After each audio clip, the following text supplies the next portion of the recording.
congratulations on Scrap. Vivian, this is just a very deep and insightful film. Where did you get the idea from? Well, thank you, Tony. That's so nice of you. I got the idea. I've always loved movies about siblings, Mm. and I'm very close with my older sister, and I always wanted to do a movie about a sibling relationship. And I never really came up with a storyline that I thought was compelling and worthy of a feature. And then my neighborhood in Hollywood had sort of changed a lot. That suddenly there were a lot more people who were sleeping in tents, sleeping in RVs and cars.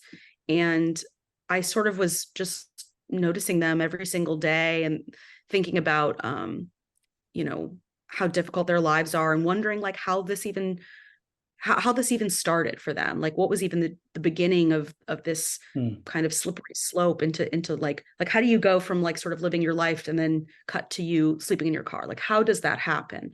Um, and obviously like we've seen movies where you sort of see someone who's schizophrenic, you see someone who, is addicted to drugs, but if it's someone who like it's not either of those, like how does this happen? So I was really interested in maybe writing a movie about like an every woman who was more middle class, who was just at the very beginning of experiencing like that. um and I thought that would be something that the audience might relate to a little bit more. So that kind of coupled with the idea of a movie about siblings were that was sort of the genesis of it. There's a saying that says we're all about one, maybe two paychecks away from being homeless, and I think that's really more true than it isn't. Yeah, I mean, I know that there's all kinds of like surveys and statistics that people do about like how much savings the average American has, and it's much less than we're supposed to have, right? We're supposed to have like 6 months of savings or something, but I mean, really, the average person doesn't. So it's true. I think most people are, 2 or 3 months, something like that, away from eviction. Mm. So in the movie, my character's been laid off. It's not, she No. didn't do anything wrong. She just got laid off. I mean, arguably, she she has maybe a spending problem, but maybe and she probably could have had some savings, maybe. But she didn't do anything really to like deserve that. So she's really scrambling, and she's obviously not someone who is like even well equipped to deal with kind of financial things. So um yeah, that was sort of what I wanted to explore. You are working with some absolutely brilliant people, and I want to first talk about the first film, which is the short version of Scrap. Martha Hackett, Peter Bill, I mean John Billingsley in that. Yeah. Brilliant, brilliant actors, and Anthony Rapp, of course, who is just amazing. Do you have a long friendship with Tony? No. So like all these people were sort of just um like I mean it's funny like Martha she was someone who I think I just had like an acting class with. I mean, it was like, and I was just sort of like going up to them when I was making the short, because they were all such amazing actors. Anthony and I didn't know each other at all, and I knew by the time we were making the short that it was going to be a proof of concept for the feature. So we just sent it to his reps, and with sort of an explanation of like, this is going to be turned into a feature. This is really a proof of concept for that. The feature is going to be about these two siblings, and Anthony is, essentially going to be like the male lead in the feature. So I think that they were more inclined to consider it, because normally it's like actors are like, I'm not going to do this short. Like, what is this? So we just got lucky that it worked with his schedule. He was willing to do it. And then I think he had a nice time on the short. And I think we found a sibling dynamic on the short that I was excited about and wanted to expand into a feature. And I told him on set, this is going to be a feature. And I think he was like, yeah, okay, and then I wrote it and sent it to him, and was lucky enough that he wanted to do the full feature as well. Yeah, well, I mean that not only is luck, but it speaks to your writing as well to be able to have somebody that interested in doing it. And your scenes with Anthony are just amazing. I mean, the reason I asked you, had you known him for a long time, because you have that kind of chemistry that comes from knowing somebody for a long time. Thank you. I mean, I think we both work in the same way. Like we both come from theater. Obviously, like he's had this incredible career on Broadway, but I got my undergraduate degree in theater as well, and so I think we both have the same instincts on like how we want to work, how we want to approach a scene. Like for example, sometimes you'll work on film with actors who would like to kind of do things in like piecemeal, like sort of chop things up, or as they're shooting, not that there's anything wrong with this, but like as they're doing a scene, they might stop themselves and almost like rewind the scene and continue like with the camera still rolling. And sometimes that's valuable too. I'm not saying, I would never do that or don't do that, but the fun of it was like he was totally interested in playing a scene start to finish. So we could put the camera across the room in a wide and do like a 5-page scene start to finish, just play it through. We did that in the scene when I first come to the house in the living room. We did that in the scene later. We had this fight in the kitchen. Like anytime we had a longer scene, like he was always happy to do that. And even in our close-ups, like keep playing things through. He found this theatrical momentum, I guess, that you feel like on a stage. And I like that as well. So it was very playful. And we were also, I think, just on the same page with like what we wanted to explore. We wanted to make this relationship, he has siblings as well. We both were very committed to making it feel as real as possible.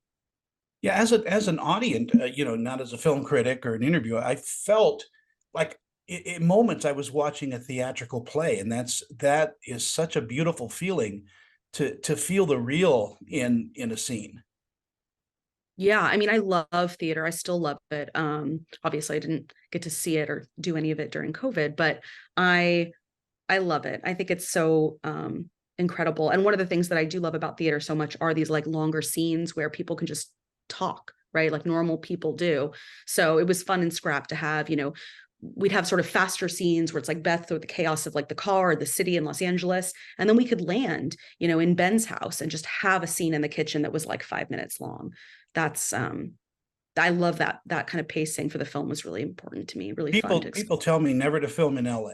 Is that true? That's correct. Yeah, that is correct. There's always somebody with their hand out, saying, "Oh, That by is correct. Oh yeah, there was a scene where we were shooting on the street, and one of the houses, a guy was on the porch and was like playing a boombox, and we had to have like somebody go over and ask him like several times to please turn the music off. And I think finally we might have had to bribe him. I can't remember, but eventually the music got turned off. Wow, wow." Yeah, that's the fun of LA. Being an actress, does that help in your directing? I mean, are you more empathetic? I hope so. I mean, the other actors, would have to tell you, but I think so. I understand. I think I understand what actors need, and I try to be the kind of director that I want. I don't like working with people who are like super wishy-washy, don't know what they want. But at the same time, sometimes I don't like it if a director is like over noting, like kind of just giving notes just to hear themselves talk, or just giving notes that don't make any sense. I'm like, I don't like that. So if things are going well, as an actor, I kind of like to just be left alone to continue to explore. And yeah, I sort of just do my best to be the kind of director that I want as an actor. Which I think sometimes, like, if honestly, it is true what they say, like casting is all of it. So like when you have actors like Anthony, Lana Parrilla, Beth Dover, Cleo Thomas, like they don't need me. You know what I mean? Like other than they don't really need me. Like they know what's going on in terms of like their performances. So really you're just casting incredible actors and then you're just a resource to answer any questions they have and make sure we're all on the same page with backstory and tone and what we're going for. And then you're just sort of creating the shot list and like organizing the setups in a way that makes sense for their performance. Like for certain scenes, like it makes sense for an actor. I don't know, like for example, if it was like an emotional scene, like sometimes I think it's cruel to be like, let's start with the extreme close up. It's like, I don't know, that's a conversation you should have with your actor, right? Like, first of all, there's no reason to do that. Second of all, if the actor for some reason really is like, look, I'm ready and I want to do that. Okay. But for the most part, you'd be like, no, we're going to start with the wide and then we're going to keep moving in. Anyway. Well, you're a conductor of a human orchestra, and you've got to be able to know how each one of those instruments is going to, react and act together. Yeah, I think, and to what you sort of asking about empathy, I do think that is important. And I think like I do remember when Anthony and Lana were doing the scene in the parking lot after they leave the doctor's office.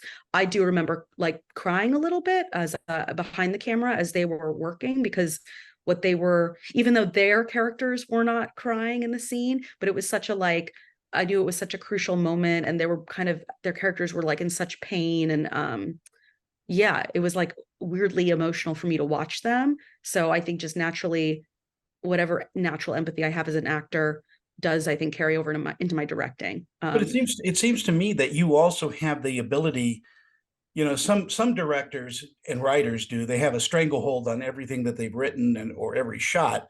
And you're allowing your actors to be themselves, to actually explore the characters by maybe going off script and finding a deeper meaning to your words.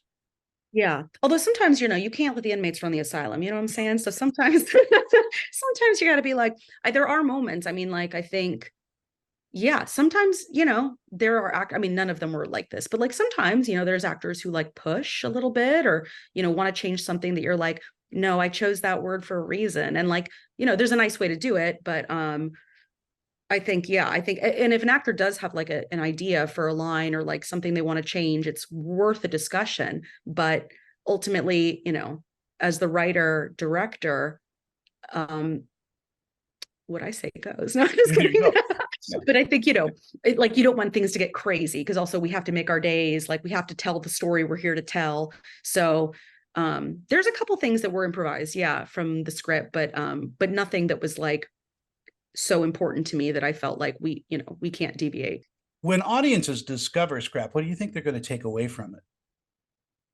I mean, I hope truly that it like becomes one of that group of movies that I so love, right? You Can Count on Me, the Kenneth Lonergan film, The Savages, The Skeleton Twins with Bill Hader and Kristen Wiig. I hope it becomes one of these like little gems that tell these sibling relationship stories. I hope people can see their own sibling relationship in Ben and Beth, and I hope people can also um, have a little empathy for sort of like their own maybe time periods in their life when they feel they are failing and kind of screwing things up.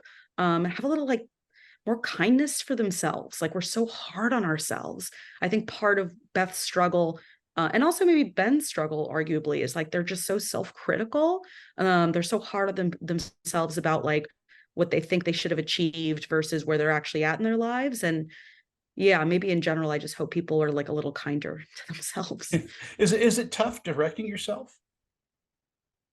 I loved it, but I mean, I'd done it before on smaller projects. I don't know. I don't know if it's tough. I think maybe the first few days, again, but it was more about like nervousness over the fact that I was taking on a whole feature. But then like once we were going, it was sort of like, well, no, it's just like a short that is longer in terms of the number of shoot days. I didn't find it difficult. I don't know if that's like hubris or whatever, but I don't watch playback of myself. So I just feel like instinctually I know when I feel like we've gotten enough stuff. So as an actor, I feel like I'm there to generate raw material. And then as the director, I'm sort of like, yeah, I feel like we've gotten enough of me. But also, if there's any, I had a great script supervisor named Carissa McQueen, who's wonderful. And she and I would have conversations about what I wanted to achieve in a scene. And sometimes she would come over after a couple takes and say, like, you had talked about maybe wanting a little bit of this.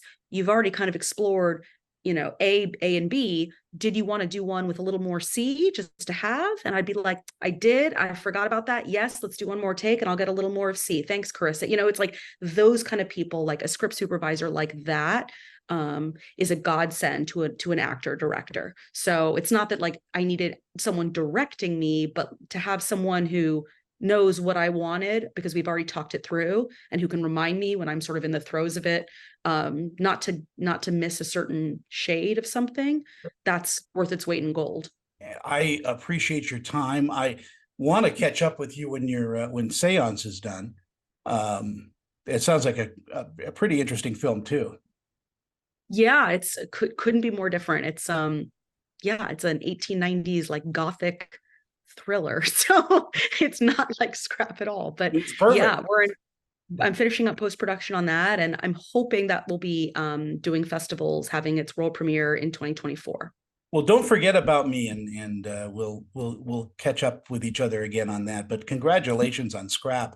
It Thank took me you. really, I got to say this, it took me uh, by storm. I wasn't expecting to feel what I felt when I watched this movie. You're such a great actress too. You're in the right business. Oh, geez.